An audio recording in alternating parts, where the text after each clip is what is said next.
Ya, barakallahu fikum Ustaz. Dan selanjutnya pertanyaan terakhir dari via pesan singkat. Datangnya dari 0812 4592 sekian sekian sekian. Assalamualaikum Ustaz. Waalaikumsalam warahmatullahi wabarakatuh. Saya adalah anak yang durhaka pada orang tua, tapi saya sayang sekali kepadanya. Tapi saya belum bisa minta maaf kepadanya sampai beliau meninggal, karena saya di perantauan dan tidak bisa datang waktu ibu saya meninggal. Apa yang harus saya lakukan Ustadz? Saya menyesal sekali belum bisa membahagiakan ibu saya. Mohon penjelasannya Ustadz. Tapi saya selalu mendekatkan diri kepada Allah agar kedua orang tua saya diterima di sisinya. Alhamdulillah wassalatu wassalam ala Rasulillah wa ala alihi wa sahbihi wa mawala. Amma ba'd, apabila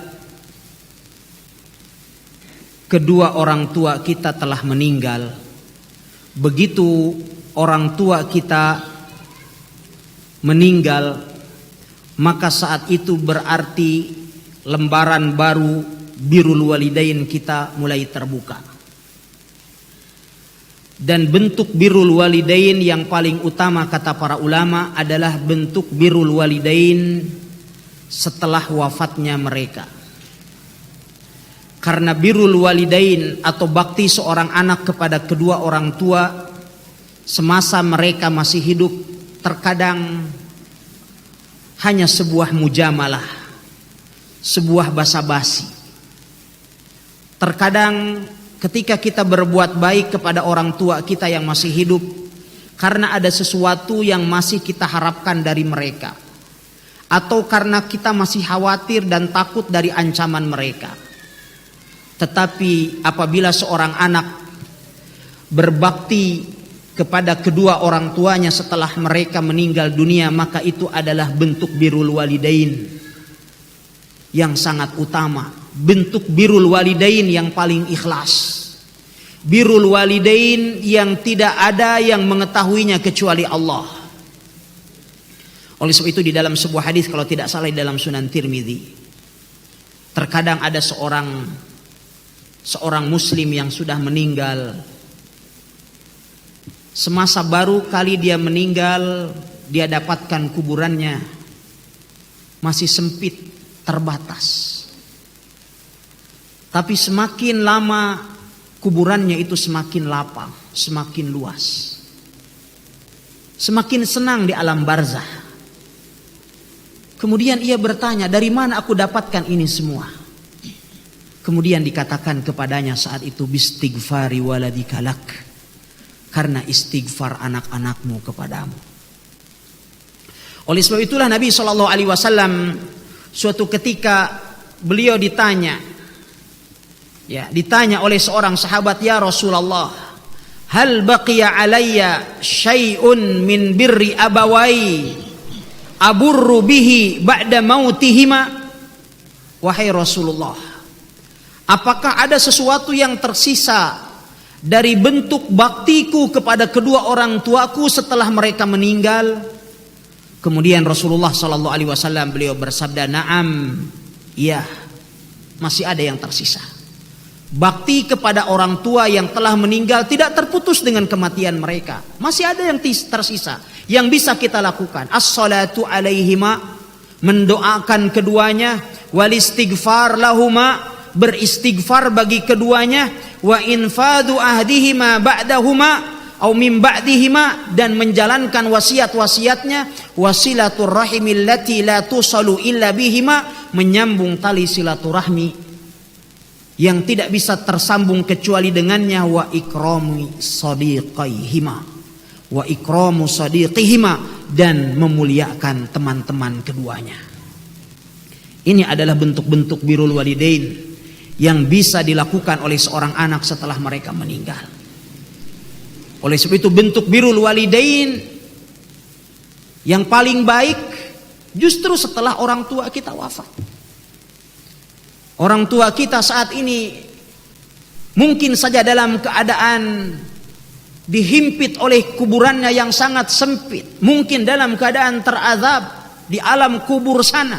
Kemudian kita berdoa kepada Allah dengan doa yang sangat sederhana, Allahumma gfir lahu, Allahumma wassi' lahu fi qabri, Allahumma ij'al qabrahu rawdatan min riyadil jannah wa la taj'alhu khufratan min khufarin nar. Allahumma ij'alhu rawdatan min riyadil jannah wa la taj'alhu khufratan min khufarin nar. Ya Allah, ampunilah kedua orang tuaku, ampunilah dia ya Allah. Jadikanlah kuburannya sebagai taman di antara taman-taman surga, dan jangan engkau jadikan kuburannya ya Allah menjadi salah satu jurang dari jurang api neraka. Doa-doa seperti ini adalah doa yang betapa saat ini sangat didambakan oleh orang tua kita yang sudah meninggal. Terutama di saat kita sujud. Bila perlu setiap antum sujud dalam setiap solat antum, sisihkan Allahumma gfiril walidain, Allahumma gfir lahu, atau bagi kedua orang tua Allahumma gfirli wali walidayya warhamhuma kama rabbayani shaghira. Masih ada imam, masih ada tersisa waktu kita membaca doa sujud. Subhana rabbiyal a'la, subhana rabbiyal a'la wa bihamdi, subhana rabbiyal a'la wa bihamdi. Masih ada tersisa waktu, sempatkan. Abdullah bin Abbas radhiyallahu anhuma, man istaghfara liwalidayhi fi salatihi faqad syakarallahu lahu.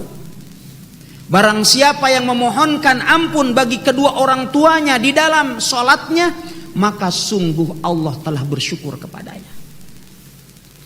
Oleh sebab itu, mari kita berikan yang terbaik bagi orang tua kita. Setiap kita mengingat kebaikan orang tua kita, terutama di saat kita masih kecil, masih anak-anak, bagaimana kita bayangkan ketika ibu kita menghidangkan makanan terbaik kepada kita, makanan yang paling kita sukai diberikan kepada kita pada masa kita kecil dahulu. Bahkan terkadang ibu kita sudah kita dewasa, karena kita sudah dewasa seperti apapun, kita sudah memiliki kedudukan seperti apapun, bagi ibu kita tetap menjadi anak. Bagi ibu kita tetap dipandangannya adalah sebagai anak kecil. Dan beliau sangat sayang kepada kita.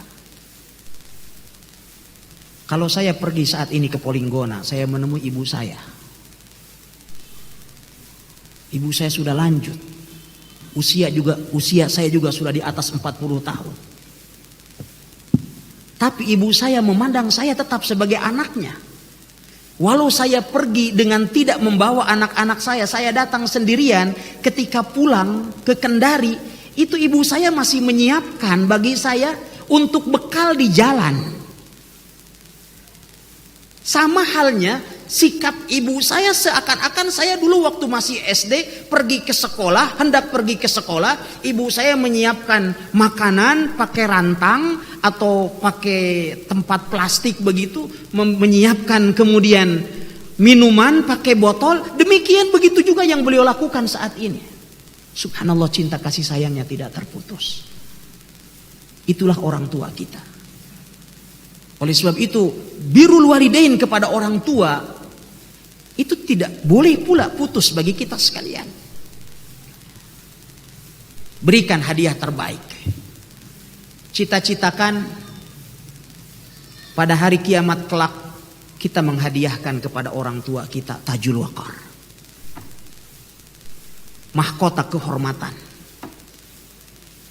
Bagaimana caranya agar kita sekalian bisa menghadiahkan mahkota kehormatan di padang mahsyar kelak kepada orang tua kita? Berusaha menghafal Al-Quran.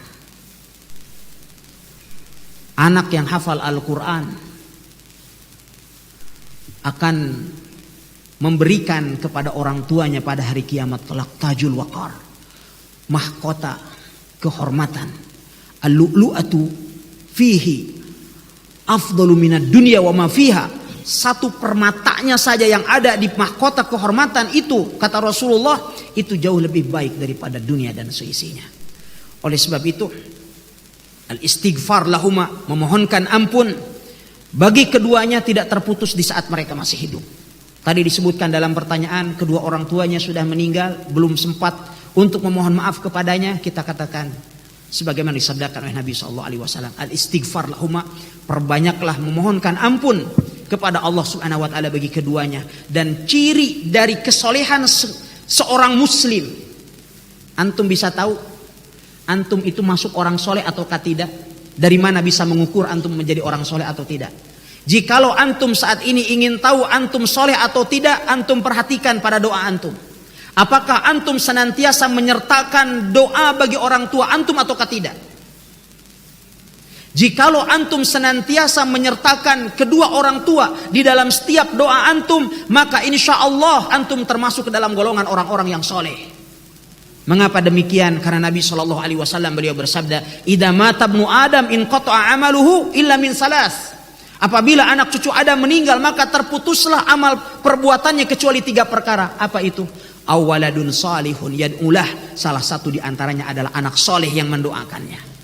Jikalau antum sangat jarang atau bahkan tidak pernah mendoakan orang tua, maka itu artinya antum bukan soleh, bukan orang yang soleh.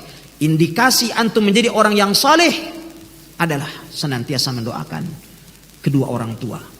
Semoga Allah Subhanahu wa taala menjadikan kita sekalian anak-anak yang senantiasa berbakti kepada kedua orang tua kita, sehingga Allah Subhanahu wa taala mengumpulkan kita sekalian dan seluruh keluarga kita dan seluruh kaum muslimin di Jannatul Firdaus. Wallahu taala alam, sallallahu wasallam ala nabiyina Muhammad.